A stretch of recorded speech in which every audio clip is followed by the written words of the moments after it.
How does a 20-year-old filmmaker go from messing around in Little Big Planet to creating a blockbuster Hollywood horror film starring A-list actors? What were the origins of the Backrooms? And what was the secret truth about a single image that started it all that both Wikipedia and the majority of major publications have gotten wrong? Let's talk about it. Hi, my name is Montgomery and welcome to Bloody Good. Today we're breaking down the mysterious origins of the internet legend of the Backrooms. So come get lost with me as we explore how Kane Parsons went from posting videos on his YouTube channel to running a set and asking what these films could mean for the future of horror.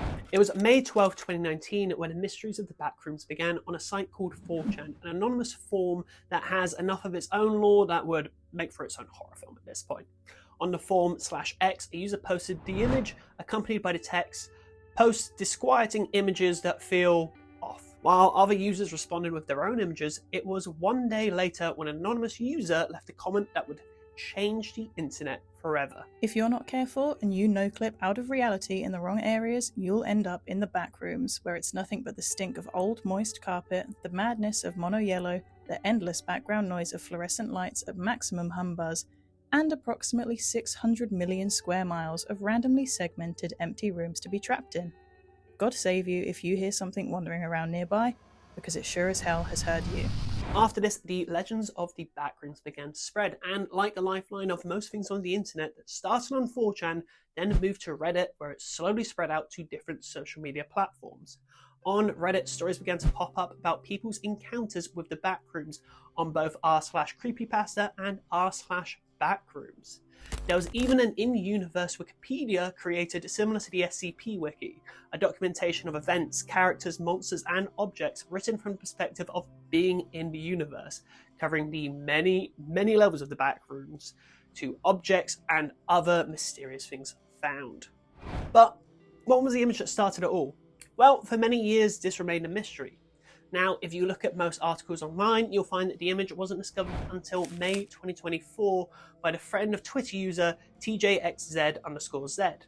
Well, what if I told you not only the official Wikipedia page, but almost every major news publication that's reported on the origins of the Backrooms got this wrong? What if I told you it didn't take years for the image to be found? In fact, it only took 7 days after the image was first originally posted. Yep, that's right. Only 7 days after the image was first widely seen on the internet, and 6 days after the famous caption that sparked imaginations.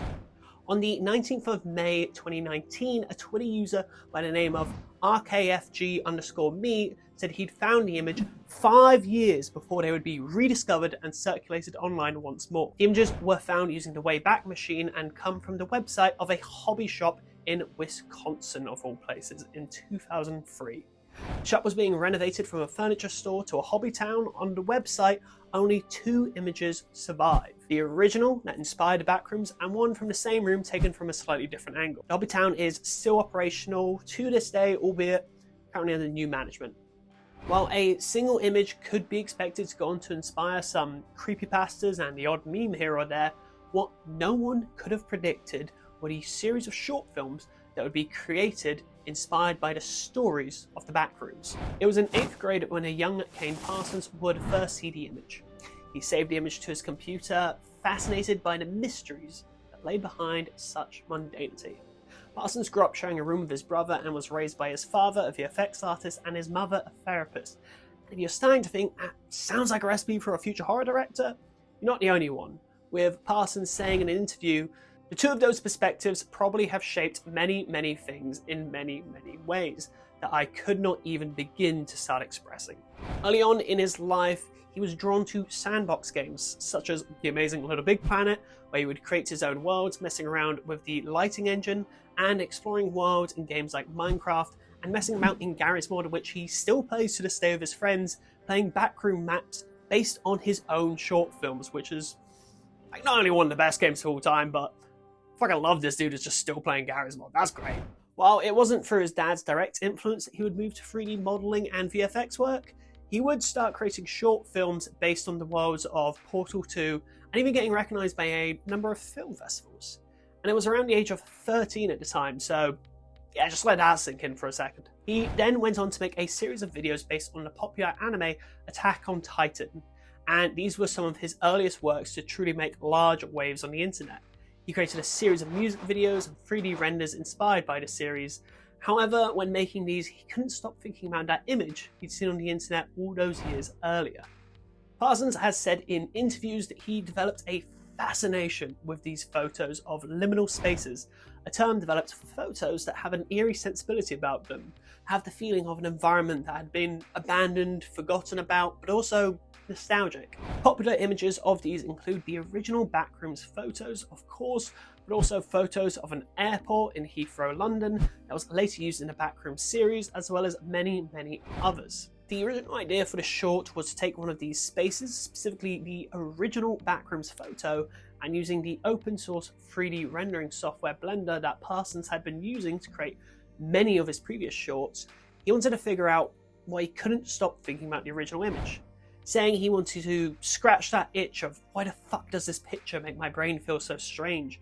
Why does it feel like a space I've been in before? Why does it feel like, why does everyone say it feels like a place they've been in before?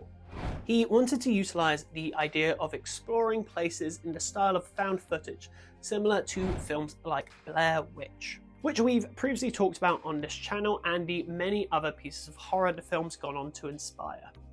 What originally started off as a simple piece of test footage slowly became a 9-minute and 14-second short film that was posted onto YouTube on January 7th, 2022.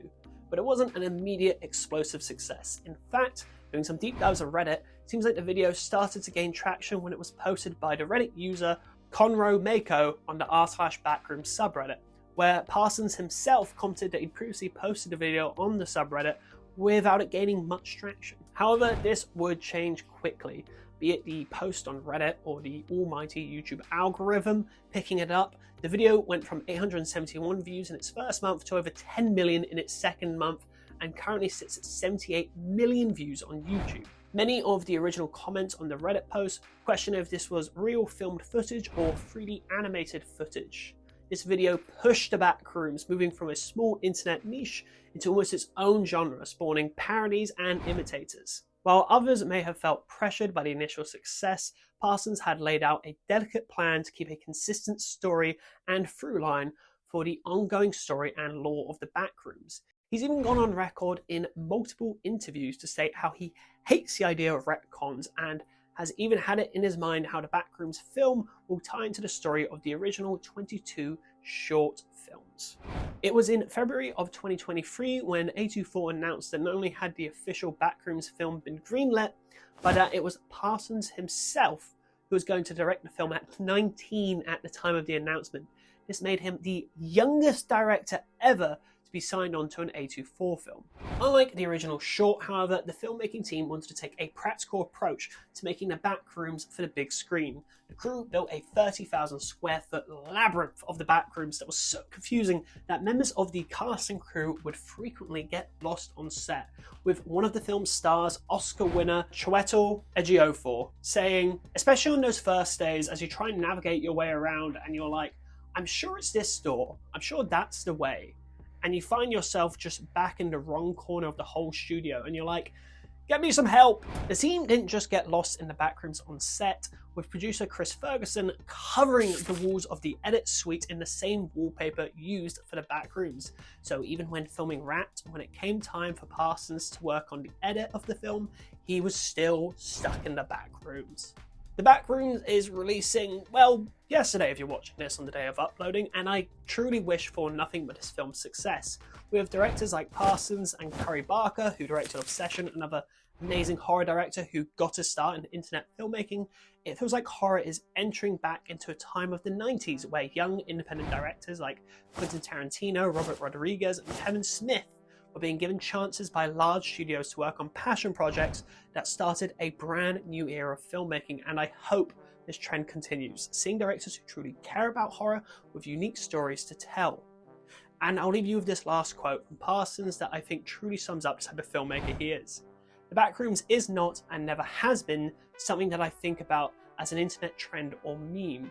It's just a story I genuinely care about with characters I genuinely care about. I hope you enjoyed the video on the deep dive of how the Backroom films came to be. I'd like to take a moment to thank our members Rome the Hero and Phantom Crow for We really appreciate your support, and your support lets us keep making videos like this. And if you want to see more videos on how horror series get started, consider checking out our videos on how the Duffer Brothers got their start making Stranger Things, from a failed flop of a horror movie to a series that changed television. Or if you love found footage horror, consider checking out our video on The Blair Witch and the film's bizarre and at times cruel tactics used by the directors to get some of the most authentic performances in horror.